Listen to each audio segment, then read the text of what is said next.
আজ থেকে আমি 1 মণ দুধ দিয়ে গোসল করে এই কলঙ্কিত জীবন আমি ধ্বংস করে দিলাম। বালতি ভাঙা ভালো আপনাদের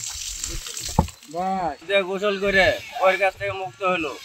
এখন উনি নিজের ইচ্ছা মতন চলবে সেই জন্য। ছেলেটা অনেক নির্যাতিত সংসার জীবনে, এখন সে সংসার জীবন ত্যাগ করে সে আবেগে 1 মণ দুধ কিনে সে দুধ দিয়ে গোসল করে সে আমাদের কাছে বললো, যেটা আমরা যেটা জানতে পারলাম, সে সংসার জীবন থেকে মুক্তি নিল।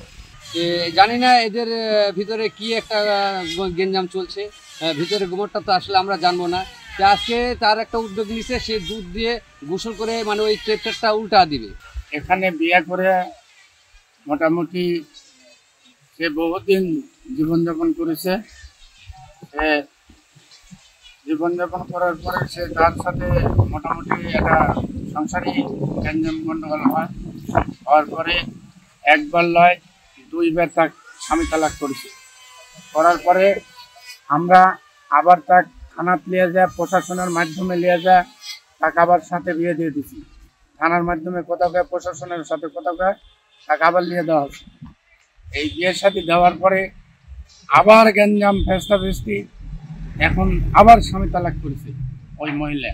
এখন আজ আমার ভাগ্নে বলতেছে যে দুধ দিয়ে গোসল করানোর পরে আমি আর কোনোদিন বিয়ের সাথে আর করবো না। শুধু আমরা বাপের মতো সাদা সিধা লোক, আর আপনারা বিয়ে শাদী করবেন লাগিয়ে শাওরের খোঁজ খবর নিয়ে আপনারা বিয়ে শাদী করবেন। সংসারের খোঁজ নেবেন, শাওর কিরকম, তার পরিবার কিরকম, তার পরিবার ভালো কিনা, এগুলা তথ্য যাচাই বাছাই করে ইয়ে করবেন। এই জন্য আমি দুধ দিয়ে গোসল করে আমি এই দায়িত্ব থেকে ঝামেলা মুক্তি দিছে। আমার যেহেতু মুক্তি পেলাম, আজ থেকে আমি 1 মণ দুধ দিয়ে গোসল করে এই কলঙ্কিত জীবন আমি ধ্বংস করে দিলাম। আমি আজ থেকে মনে করেন যে একদম বিনা হিসেবে মনে করেন যে পবিত্র হয়ে গেলাম।